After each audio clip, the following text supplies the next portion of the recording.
From CBS News, this is The Early Show. Live from Fifth Avenue in New York City. This morning in Health Watch, screening for breast cancer.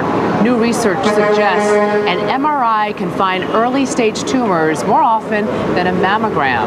Dr. Elisa is a breast cancer surgeon at Memorial Sloan Kettering Cancer Center in New York City. Good morning, doctor. Good morning, Julie. Okay, this is a study according to that is printed in the British medical journal Lancet, and it found that MRIs were better at detecting something called DCISs. What is that? DCIS is a very early form of cancer, and it has been the reason why we think mammograms in the past have saved so many lives. When you pick up cancer at this stage, it's at a stage where it's still contained within the milk duct. And so you don't need the treatments for spread and things like that.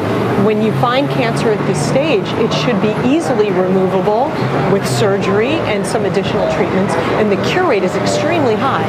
So is it that the MRIs are catching things that a mammogram cannot? Exactly. In the past, mammograms alone have picked up this kind of disease, but we now know that there are certain kinds of DCIS that mammograms probably are missing, and MRIs may close that gap to pick up these areas or these lesions that mammograms don't pick up. So if an MRI picks us up, what's the next step a woman would have to take? So if an MRI shows an area that's suspicious or concerning, a biopsy is needed.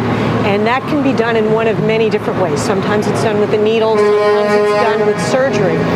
When a biopsy is done, it will tell us what we're dealing with. And if it's DCIS, the person or the patient then goes on for treatment, whatever that is. So does this mean that women should get an MRI instead of a mammogram? There's no question that mammograms are still the standard of care for the general population. There are groups of women who probably will benefit from MRI on top of mammograms. These are women at increased risk for breast cancer. There are genetic predispositions to breast cancer. There are two breast cancer genes called BRCA1 and BRCA2 that if the person has these genes, it means they're at an extraordinarily high risk for developing breast cancer. So there are groups of women who probably can benefit from the MRI in addition to the mammogram. So only if you find yourself in that group should you get both done. Right. At this point, the groups who should be having MRI still remain to be defined. And it's up to a person to go to their doctor and really discuss what their individual risk factors are for determining whether or not they fall into one of these groups and whether or not this would be appropriate for them. And for those who have never had an MRI, what does it entail? Sure. And isn't it a lot more expensive than getting a mammogram? It's definitely more expensive. They run typically in the thousands of dollars as opposed to mammograms that run in the hundreds of dollars.